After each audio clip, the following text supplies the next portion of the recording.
मदुरई में हुए हादसे में लखनऊ की 2 महिलाओं की भी जान चली गई। इसमें मनोरमा अग्रवाल और उनकी पोती भी थी जो कि उस यात्रा में गए थे। मनोरमा जी के पुत्र हमारे साथ में है मनोज अग्रवाल, काफी दुखी हैं क्योंकि इस घटना ने पूरे परिवार को झंझोड़ कर रख दिया है। मनोज जी, कब आपको सूचना मिली इस घटना को लेकर के, थोड़ा हमें विस्तार से बताएं। हमें खबर नहीं लगी थी कि जो है हादसा इतना भयानक हो चुका है और मेरी बिटिया कहाँ है, मेरी माता जी कहाँ है, हमको कुछ पता नहीं चल रहा था। हम न्यूज़ भी हेल्पलाइन नंबर मिला रहे थे लेकिन सारे हेल्पलाइन नंबर बंद, स्विच ऑफ जा रहे थे। कोई भी सपोर्ट करने को नहीं तैयार था कि कहाँ पर है, कहाँ, मतलब कि ये कोई हादसा हुआ है तो वहाँ पे कोई ट्रेजेडी हुई है तो किसके संग में कौन है, कहाँ है, कोई भी हेल्पलाइन नंबर से पता नहीं चल पा रहा था। हम लोग ने अपने अपने सोर्सेज से पता लगाने की कोशिश करी कि मदुरई पुलिस स्टेशन का नंबर मिले, पुलिस वहाँ मदुरई स्टेशन का नंबर मिले, लेकिन कोई भी नंबर नहीं मिल पा रहा था। टोल फ्री नंबर सारे स्विच ऑफ जा रहे थे। हमें कोई भी खबर नहीं लग पा रही थी कि कौन क्या कैजुअलिटी हुई, कि कौन भर्ती है कौन नहीं। हम लोग अपने सोर्स से एक दूसरे से फोन करके फोन पता लगा रहे थे तो हमें जो है 2 बजे करीब खबर हुई कि जो है ये एक लिस्ट जारी हुई है जो कि जिसमें दोनों नाम मेरे परिवार के निकले हैं। हमें 2 बजे पता चली है कि ये दोनों कैजुअलिटी हो चुकी है। उससे पहले हमें आपकी माता जी और जो पोती हैं वो भसीन टूर एंड ट्रेवल्स के साथ ही उसमें गए थे। हाँ।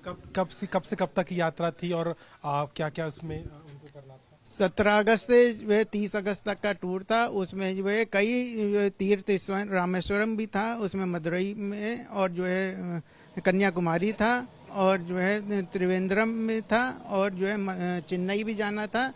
सब मतलब कि ये 15 दिन का टूर था। मतलब आज 26 तारीख हो रही, 3-4 दिन में उनकी वापसी होने वाली थी। हाँ, 3-4 दिन में। आज जो है रामेश्वरम पहुंचना था उनको। अच्छा, जो अपने साथ में सामान लेके गए, क्योंकि जो हादसा हुआ ज्वलनशील सिलेंडर के फटने से हुआ है, क्या इस तरह की चीजें वो कहा गया लेके गए थे या आपको जानकारी हो रही थी? वो लोग किस तरीके से खाने पीने का इंतजाम था? ये इस तरीके प्लेटफॉर्म पे खाने पीने का इंतजाम रखते थे। हमें ये नहीं मालूम कि सामान, वो खाने का सामान तो ले जाते होंगे लेकिन खाने का ज्वलनशील पदार्थ का हमें नहीं आइडिया है कि ज्वलनशील पदार्थ वहाँ पे होंगे। और बाकी पूरी जिम्मेदारी किसकी थी? क्या टूर ट्रैवल्स वाले की थी, उनके खाने रहने की व्यवस्था? टूर ट्रैवल्स के संग में जो है IRCTC की भी जिम्मेदारी है कि अगर टूर उस डिब्बे में गैस सिलेंडर अगर था तो वो IRCTC को सैंक्शन ऐसे टूर ऑपरेटर को नहीं करना चाहिए था कि जो है गैस सिलेंडर अलाउड ही नहीं है। कोई प्राइवेट पर्सन को तो है नहीं, छोटा 5 kg का अगर वहाँ पे गया है, कमर्शियल या होम सिलेंडर गया है तो जाने की परमिशन IRCTC ने क्यों दी है?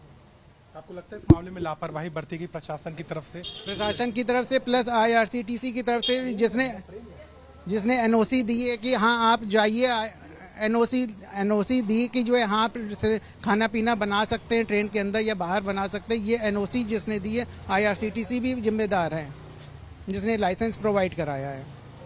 ऐसा प्रोवाइड ही नहीं कराना चाहिए कि प्राइवेट टूर और ऑपरेटर वहाँ पे जाए। IRCTC के कमर्शियल होते हैं, उनमें तो जो है एक वैगन होती है जिसमें जो है खाना बनाने की कोच अलग होती है। इसमें खाना बनाने की कोच एक ही कोच थी उसमें टूर की। अच्छा, आपके कोई परिचित भी थे क्या? उनके जानने वाले कोई थे? मेरे बाकी कोई परिचित नहीं, मेरे कोई और परिचित नहीं थे। बाकी उन्हीं के जो होंगे सीतापुर लखीमपुर के और लोग होंगे, यहाँ पे हमारी जानकारी में नहीं और नहीं थे। कितने लोग थे, कुछ आपको पता चल पाया था कितने लोग यहाँ से जा रहे हैं? ये तो मुझे लिस्ट स्टेशन पे उस डिब्बे पे लगी थी, करीब 70 लोगों की वो लिस्ट हमारे पास थी। वो 70 लोग हैं उसमें। आखिरी बार आपने कब बात की थी, क्या संपर्क हो पाया था आपका? कल शाम को 7 बजे मेरी मम्मी से और मेरी बेटी से बात हुई थी तो उन्होंने कहा था हम कन्याकुमारी से मदुरई जाएंगे, वहाँ से रामेश्वरम निकलेंगे। एक हादसा हुआ, परिवार बहुत इस समय संभाल नहीं पा रहा होगा अपने आप को। हमें तो जानकारी भी नहीं थी, ना हमें अभी तक विश्वास है कि मेरी बेटी नहीं रही।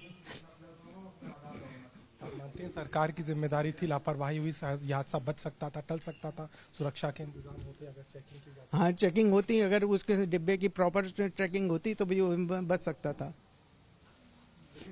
मनोज अग्रवाल हैं, काफी विक्षुब्ध हैं, अब बहुत दुखी हैं इस बात को लेकर के और लगातार इस मामले को लेकर के कई सवाल उठ रहे हैं। हालांकि इसको लेकर के उत्तर प्रदेश सरकार ने टोल फ्री नंबर जारी किया, तमाम दावे यहाँ पे किए गए हैं, लेकिन फिलहाल के तौर पर देखें तो परिवार इससे काफी आहत है और लखनऊ के इस व्यक्ति ने अपनी मां और अपनी बेटी को खो दिया। लखनऊ से कैमरामैन रोहित कांत के साथ अभिषेक मिश्रा, आज तक।